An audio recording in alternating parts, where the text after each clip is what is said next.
Welcome to our Advent journey following the path of Our Lady of Guadalupe and Saint Juan Diego. Merry Christmas, everyone! It is December 25th, and so officially Advent is over. Regardless, I'm pretty sure that even if you're not listening to this in Advent, there might be some good works or some good meditations that you can get from this. As a fun fact, our first experiment doing these Nican Mopowa series was with Lent in Spanish. But that Lent in Spanish series is actually being heard a lot during Advent, which is crazy. I don't know why people might want to do that, but hey, if you're listening to this during Lent of 2026, you're more than welcome to join us here. So, welcome, thank you so much. And here we are in the very last segment of the Nican Mopowa. This beautiful story is coming to its end. So let's go ahead and listen to the segment of the Nican Mopowa for our last day, the final numbers for the Nican Mopowa.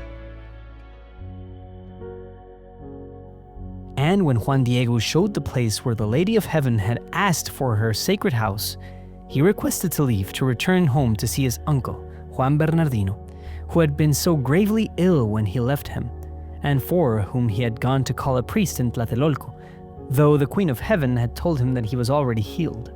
But they did not let him go alone. They accompanied him, and when they arrived, they found his venerable uncle healthy, without pain.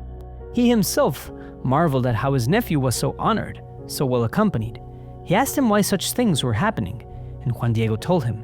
When he left to call a priest, the Lady of Heaven had appeared to him at Tepeyac. She had sent him to Mexico to tell the bishop to build her house there at Tepeyac, and she had said not to grieve, for his uncle was already healed, and his heart was greatly consoled.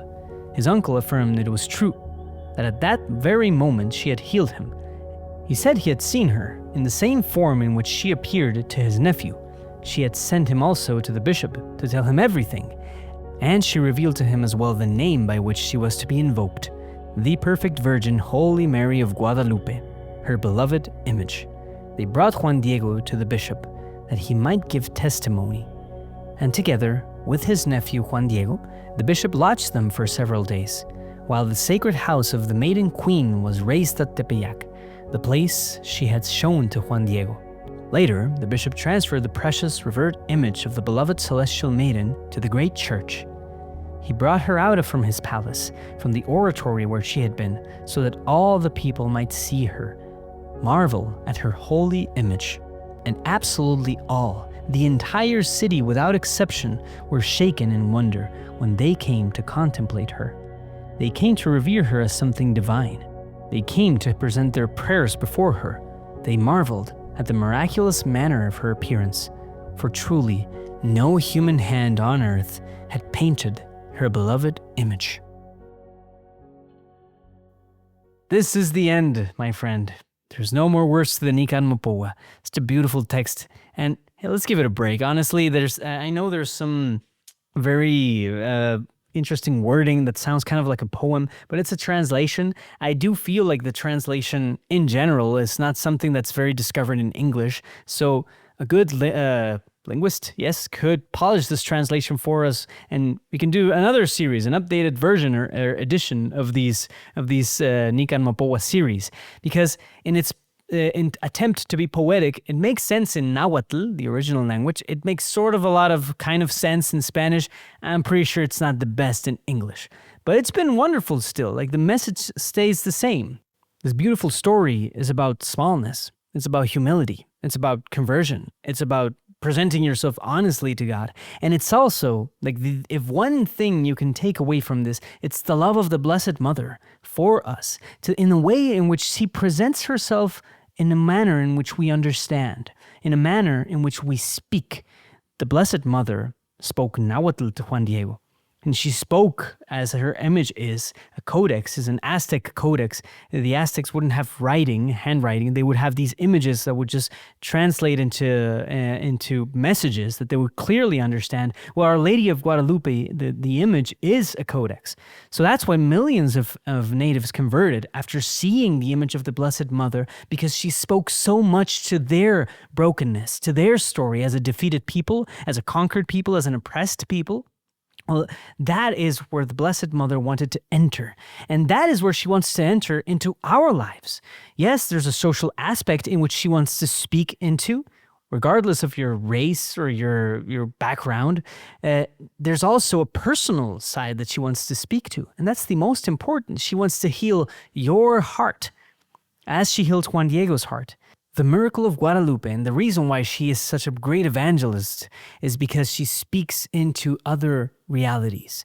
She doesn't stay as some divine reality which people need to reach out to, but she reaches people. Wherever there's a humble heart, Our Lady of Guadalupe can certainly find somewhere to flourish. And that is where she wants to flourish in your life, in our lives. That's what the Nican Mopo is all about, and that's what we've been meditating on, the fact that the Lord loves you. And the whole reason why we've been trying to do this is because we want to reach those hearts and present them with the message of the Blessed Mother. And with that being said, I want to end this by just giving some general consideration and gratitude. If you're listening to this, means that you've at least seen that there are other 25 episodes. If this is your first one, hey, congratulations, you made it to the end. I hope you listen to the rest of the episodes. But if you've been with us this entire journey, I just want to thank you so much for bearing with me and for putting up with my Spanglish, my sort of cumbersome vocabulary and not as wonderful pronunciation as it could be. But thank you. Thank you for your patience and for joining us. I really appreciate that. And I want to recognize myself here not as a scholar who knows everything, just a good-willed Christian who's also been called to conversion constantly through several experiences. My conversion took place through the Blessed Mother. My first encounter with the Lord was with the Blessed Mother, and I've always recognized myself as, sort of being under her wing constantly. So she sends me and she pushes me to do things that are out of my comfort zone, and doing a bilingual podcast is one of them. So here we are. There we are, and thank you so much. It's been a blessing to have you. And as I said in other episodes, if you want to drop a review or something, just give us your feedback. That's really appreciated. If we want to continue producing podcasts in English, well, we certainly need some feedback. So I really appreciate that. And here we are. Thank you so much for having been with us. God bless you so much in your journey. And we'll see each other in a different podcast at some other point. Thank you. God bless.